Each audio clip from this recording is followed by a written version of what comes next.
Hi everyone! Welcome to our latest BookTrib live chat. Today we are talking with Ellen A. Roth, the author of 10 Fingers Touching, an enchanting fairy tale for grown-ups complete with gorgeous illustrations by John Bloomin.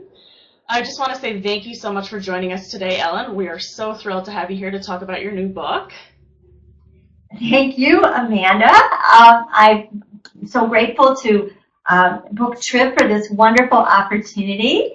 And I also want to thank Godiva Chocolatier for being the sponsors. And here is my little candy dish filled with my favorites, which are Godiva truffles. And after this program, my 10 little fingers are going to go straight for this candy dish. Lucky you. Yeah, it's so amazing. We have a great sponsor, as she just said, Godiva. And I just want to let our viewers know that they can enter to win a lovely keepsake heart full of delectable chocolates for your one and only, or for yourself if you want a treat.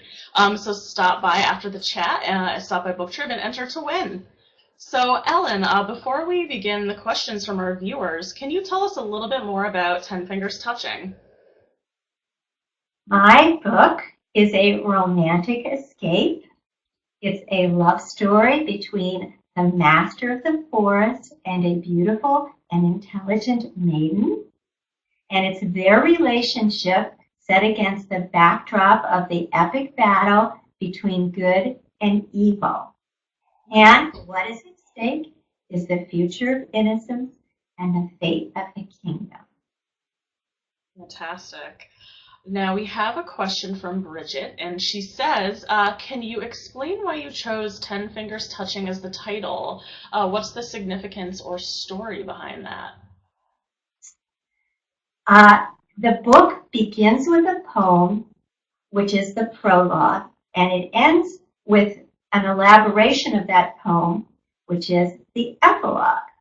And I didn't know if anyone was going to ask me that question, but the first two lines of the poem are 10 toes overlapping, 10 fingers pressing. And then it goes on, 5 senses blending, 2 hearts merging, minds converging. Each half soul swirling in the universe unites and pours into one seamless skin, a perfect whole. So it comes from the second line, 10 fingers pressing. But I thought 10 Fingers Touching was more romantic as a title than 10 Fingers Pressing. Yeah, so that's so lovely.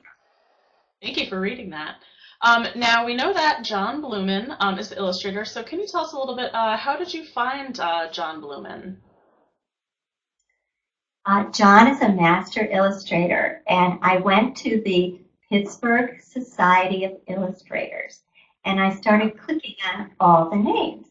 And there are all kinds of illustrators. There's cartoonists, there are people that do mechanical drawings or horror, and then I come to this artist who does dragons and castles and princesses.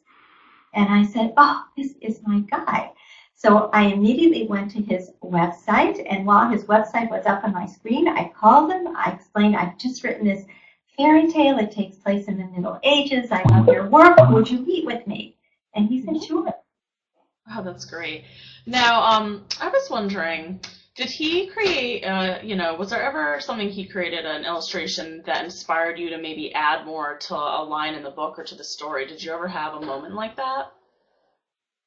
I had a couple moments like that. John and I had a wonderful collaborative process. And whenever he did a drawing, we would discuss it in detail, and then he would tweak it to conform to my vision because I wrote the story. But there were 2 instances where his drawings were so spectacular that I tweaked the text to conform to his drawing. Oh, great. Now, Clark has a question about the Pittsburgh references in the book. Is there a story behind that? Can you tell us a little bit about that? I'm from Pittsburgh. I'm a great champion of Pittsburgh. Well, I should say I've been here for 40 years. Great champion of Pittsburgh. I love Pittsburgh.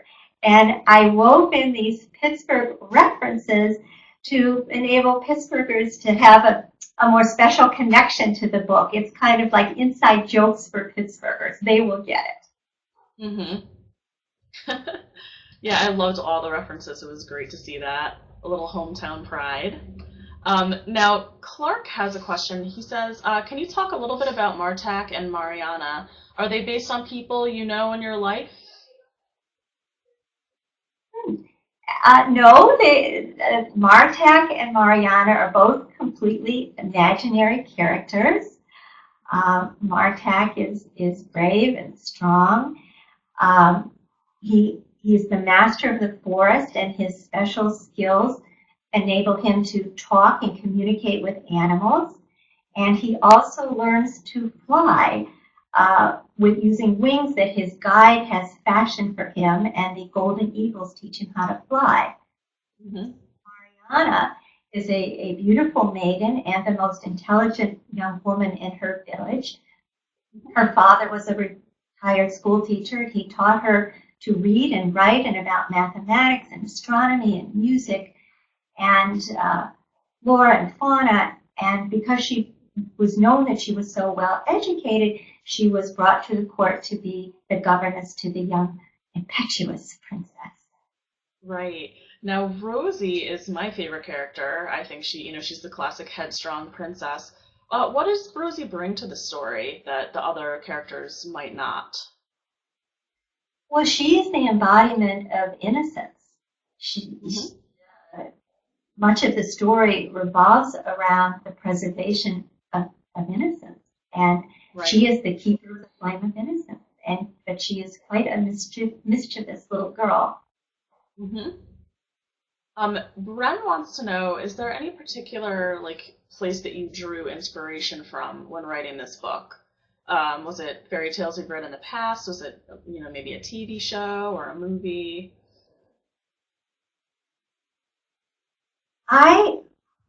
I've had this story in me for a long time, and I wanted to write a romantic escape. Yeah. If you look at the book, you see that it's dedicated to the youth in every woman. And what I was inspired by was trying to take a woman back to that special time in her life when she encountered her first loving romantic relationship. Mm-hmm. Now Dee she actually says, I read that your favorite fairy tale is The Princess and the Pea, and she says, can you elaborate on why that story stuck with you throughout the years? The Princess and the Pea. The Princess and the Pea was written by Hans Christian Andersen, and it is a wonderful, wonderful story. And it's about a prince who wants to marry a real princess. Mm-hmm. But he chooses this young woman not because of her bloodline, but because of her sensitivity. And I just think that is a beautiful story. That how do we look at people? How do we evaluate them? What's really important? Right. Now, Kristen says, before you started to write the book, did you have an idea of where you wanted the stories to go, or did you just kind of write it and did things fall into place? Was there an outline before you started, or was it like seat of your pants, kind of just go with it? Well, there was not an outline. And this story has been written and rewritten many, many times. Mm-hmm. And in fact, the way it began, I think, is now chapter 13. The Once Upon a Time began with two lovers, and the hero was about to embark on a journey, and they were standing in front of the moon, and it was about how they would communicate while he was on this heroic journey. And that was the beginning. However, when I started to think about the screenplay, and I'd love to see this made into a movie, I reorganized everything because I felt that the movie had to begin with the battle between good and evil, and we had to set the stage for the rest of the story, which takes off from this epic battle and how these young lovers how these soulmates get caught into that struggle. Hmm. Absolutely. Now, speaking of, turning this into a movie, I think that would be a great thing. Who would you want to play the main characters? Can you think of any celebrities that you think would fit that bill? I can't say who the young actors and actresses are today for the best parts, but Hmm. Mariana would be a young Gwyneth Paltrow, and Wow. Martek would be a young Brad Pitt. But the character is good. That should be Meryl Streep. That would be perfect. What do you think about Rosie? Do you know of any child actresses? I'm trying to think of someone who would fit that. I envision her uh, as a Shirley Temple type of character. Yeah, So absolutely. I can see that. she Um, loves to sing, dance, and music. yeah. Now, I love the characters' names, Mariana and Martak. How did you come up with those, especially Martak? Was it It's an research? Did it just come to you? it's totally an imaginary name. It goes well with Master of the Forest, and it has Yeah. alliteration with Mariana, so it just all sounds good together. Hmm. Now, as you just mentioned, Martak is known as the master of the forest, and when I think back to all those fairy tales that I read as a kid, the forest is a frequent backdrop in fairy tales. So, what kind of drew you to that as the setting? I really think it's an interesting place. The forest. The forest, well, as you said, the forests are kind of mysterious places. They are a bit isolative. I mean, here is a young man who needed, I don't want to give away the story, but he was raised by a guide, and so the forest just seemed to be an area where he could grow and thrive and gain all the skills that he needed to gain for his destiny. Hmm. Now, I've watched the trailer for Ten Fingers Touching, which is on your website. Can you tell us a little bit about the trailer that was created? The trailer, I love the trailer. What we did was I hired a company and they took the images from the book. All the images are from the book, and they put them together in this wonderful trailer that also encompasses animation and is set to music. So it has special effects and music and brings together the images from the book. Oh, great. Now, speaking of the images, Louisa says, can you talk about the process when it came to designing and, finalizing the cover? How did you and John finally kind of pick that? Okay. Um, we wanted the cover to be people to just gravitate to the cover. We wanted it to be very, very engaging. And so John read the book and he knew what the characters looked like, and he designed the cover, and we knew we wanted it to include 10 fingers touching. Right. And then we worked very hard on what the faces of these characters, what they would look like. I love the green lush colors. I think it's so appealing to the eye.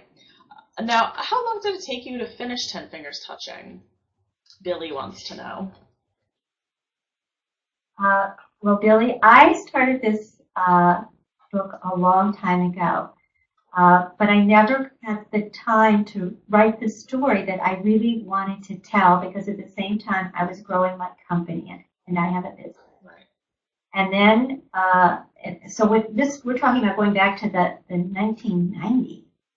And it was shelved. And then 2 years ago, I restructured my company in order to carve out more personal time for myself. And I have my company on a smaller scale. And then I devoted myself to writing the story intensively. And I also, at that time, engaged an editor. Mm-hmm. I had a professional reader. I had a grammarian. Of course, I had John, who was the illustrator. My book club was involved, and my family. And I had other friends. So there were many, many test readers. I say that this book was not self-published, it was team-published. And I had a great team, great team. That's fantastic. Now, Shelley wants to know, why do you think that adults enjoy reading and watching, fairy tales as much as children do? I think there are probably many answers to that, but one of them might be the following. There are so many harsh realities in the world. Every day we are bombarded with stories about war, terrorism, cyber terrorism, hunger, poverty, disease, environmental problems. And because of technology and social media, we're confronted with these problems all the time. And we hope that they will get resolved, and we hope that they will get resolved for the best, but we don't know. Mm-hmm. In contrast, a fairy tale sweeps you out of reality, transports you to a magical world where you can be pretty certain that good is going to triumph over evil. And that's a very comforting thought. We all want to believe in happy endings. Right.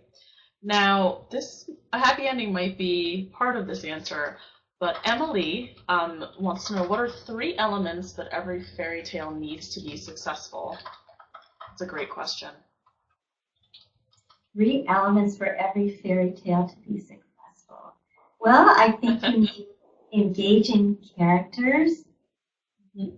I think you need to have a setting and a story that a compelling story that draws you into the story you want to tell. But there also has to be, I think, a lesson. There have to be things that the story leaves you with that linger after the story ends. A lesson, a moral, something that you retain beyond the story. Mm-hmm.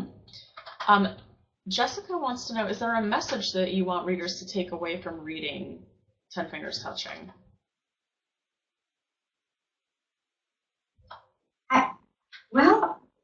I would say this is my message that I would really want to share. That if you have it makes me so happy that I was able to bring my dream to fruition. And I would hope that for everyone. So if you have the story in you, if there's something you really want to do, life is not a dress rehearsal. You have to just do it. Mm-hmm. You have to take whatever you have within me and whatever you have within you and bring it to fruition. And when you do that, it's very satisfying. It's very fulfilling. Mm-hmm. You want to live life, look back on your life and feel that you were a viewer and not a participant. Take what you have and make something of it. That's a great answer. Now, Jared wants to know, what's your favorite moment in the book, without giving away too much? Oh, my favorite chapter is the chapter of Ten Fingers Touching. Mm-hmm. That is my favorite chapter, and that's my favorite moment. And my favorite line in the story is, his gentle pressure overtakes the edges of her being. But we can't tell anyone anything else, not too much. Now, Jared mentions, saying goodbye to the characters. Was it hard saying goodbye to them when you were done writing the book? What was that like? I haven't said goodbye to them yet. I still live inside this story. My next goal is to write the screenplay. So I'm thinking all the time still about it, how to transform it into a screenplay and how to bring these characters even, to life on the big screen. Absolutely. Now, Emily wants to know, are there any books you're currently reading that you're really into that you just can't put down? And was there anything that inspired, some ideas while you were writing this book? Any authors? Well, Hans Christian Andersen certainly was the author of fairy tales that I most enjoyed. But I do belong to a book club, and we have read some wonderful books.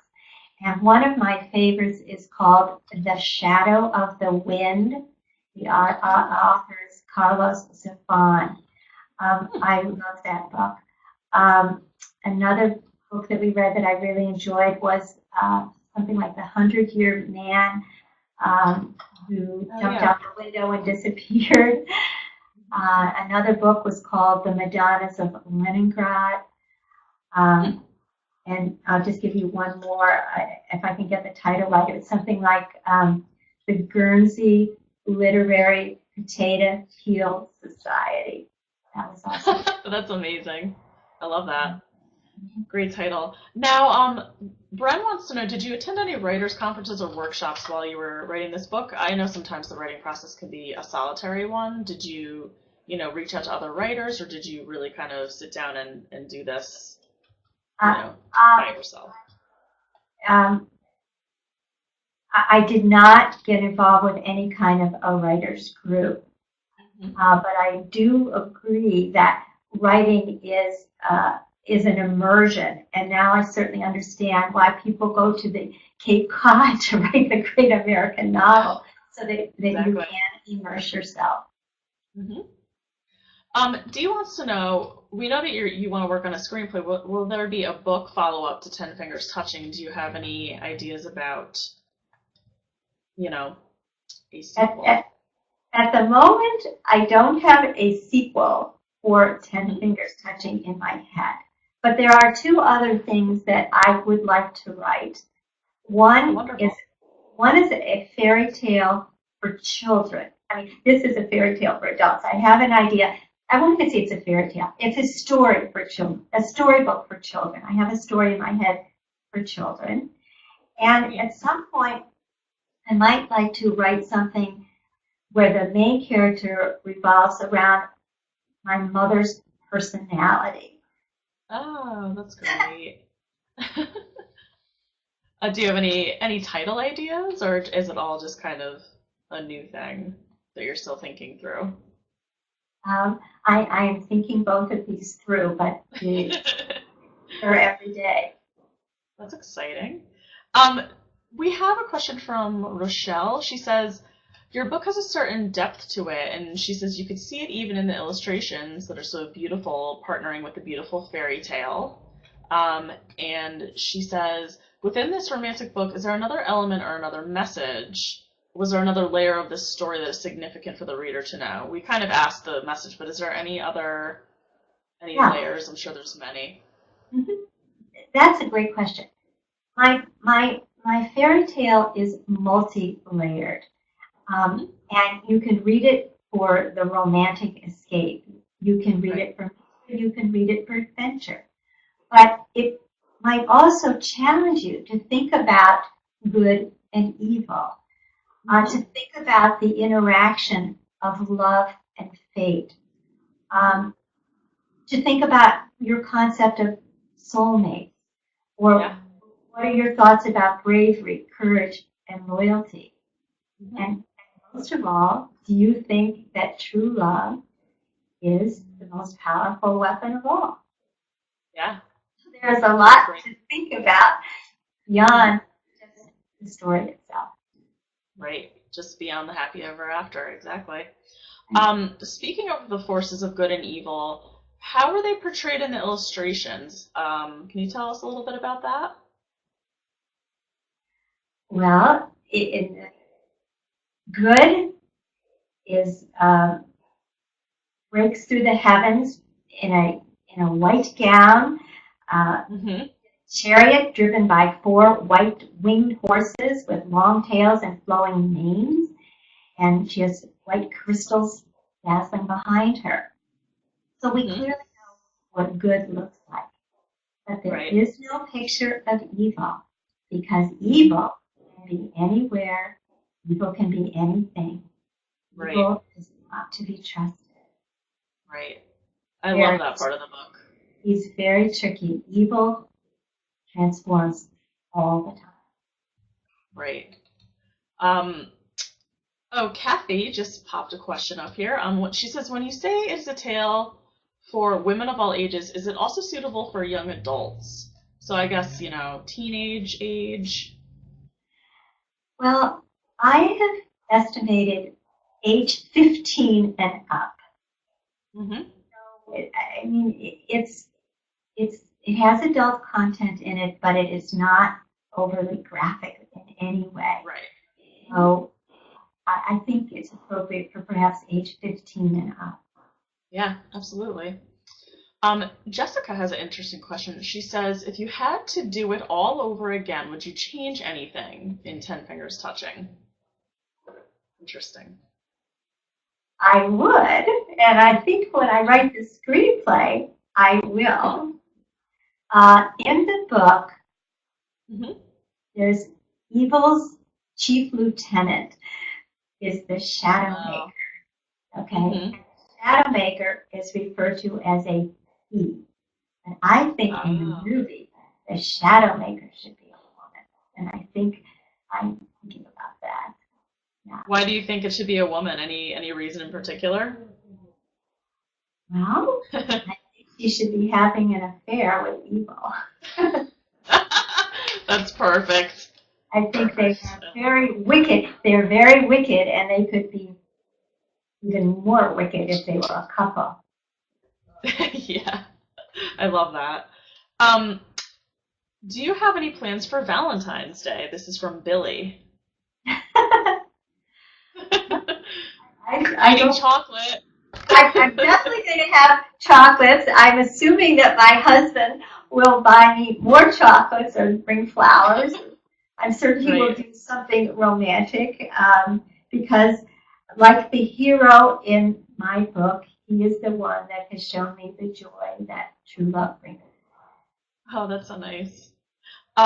Speaking of, just having a fairy tale kind of interest or background, Bridget says, do you watch any of the fairy tale shows that are out there, like Once Upon a Time or Grimm? And she said, when did you realize you wanted to write a book for adults about fairy tales? When was that aha moment? Mm-hmm. I do not watch these fairy tale programs. I wish I had the time. I just work all the time. And I don't watch those programs. And what was the second part of your question? Like, when did you first realize you wanted to write a book for adults about fairy tales? Well, as I said, I had this idea in me for a long time, and I just wanted to do this for a very long period of time. I've always loved fairy tales. I had a beautiful fairy tale book when I was a child, and I even brought it to show. Lovely. To me on my 9th birthday. And that's great. I lived inside this book, and it's also, like my book, it has beautiful illustrations. I love it. This is Puss in Boots. And I love that.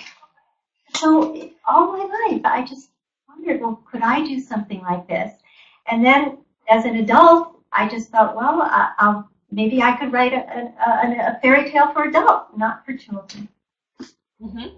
Now, do you have any advice for aspiring writers who might want to write the same sort of thing that you've done? Probably the same advice that was always given to me is that if you're going to write, you should write something every day. Mm-hmm. Write something every day. But what I mean by that is compose your thoughts like once a day. So I don't have time to write a chapter a day or something like that, but I could write an email where I really thought about the words. I can write a thank you note to someone where I've composed the thoughts, where I've actually given a lot of thought to the words that I'm choosing. So just write something every day. I know some people keep a journal and they write their thoughts, but I think it's important just to keep words in your head and keep your thoughts flowing. Mm-hmm. Great advice. Now, I have one more question before we're about to go. Mariana and Martek, we know Valentine's Day is around the corner. What do you envision as their perfect date? What do you think they would do for Valentine's Day? Yeah. Oh, for Valentine's Day. Well, anytime the two of them get together, it's a party. Yeah. They are young, they're passionate, they're soulmates, and I think they could just go for a walk in the woods and they would enjoy one another's company. And I think Valentine's Day, it's important to share it with somebody that you love. Absolutely. Simple and sweet answer, just like 10 fingers touching. And I just want to thank you again so much, Ellen, for joining us today. And I want to remind everyone to enter to win chocolates on BookTrib from our sponsor, Godiva. Thank you so much for joining us. And thank you, Amanda. And I am now going to. This is delicious. Have a great day. Take care, Ellen. Goodbye, everybody. Thanks for joining me. Bye. Bye, Ellen. Bye-bye.